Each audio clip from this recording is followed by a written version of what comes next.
This issue's lead feature is about essential camera settings for a range of photos, but how do you adjust your camera in the first place? In this video I'll give you a crash course on the key settings and how to adjust them. First up is aperture priority mode, which enables you to control depth of field, how much is in focus in front or behind the subject. You can use this to blur the background on a portrait or flower shot, for instance, or to keep everything in the frame sharp and in focus on a landscape shot. Simply go to the top dial on your SLR or compact system camera and move the dial to A or AV. On some cameras you do this via a menu on the rear screen.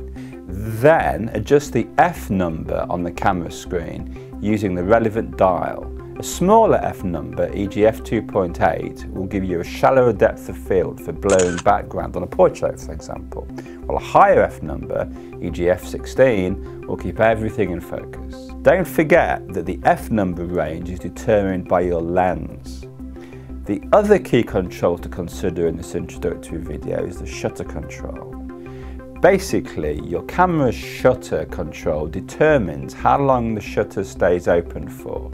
A shorter time, in other words a faster shutter speed, enables you to capture fast moving objects, while a longer time, in other words a slower shutter speed, can be used for creative effects like slowing water. So this time select S or TV mode on your camera and then use the smaller dial to change the shutter speed. Obviously, telling the shutter to stay open for 1/1000th of a second gives much faster speeds than telling it to do so for 1/15th of a second.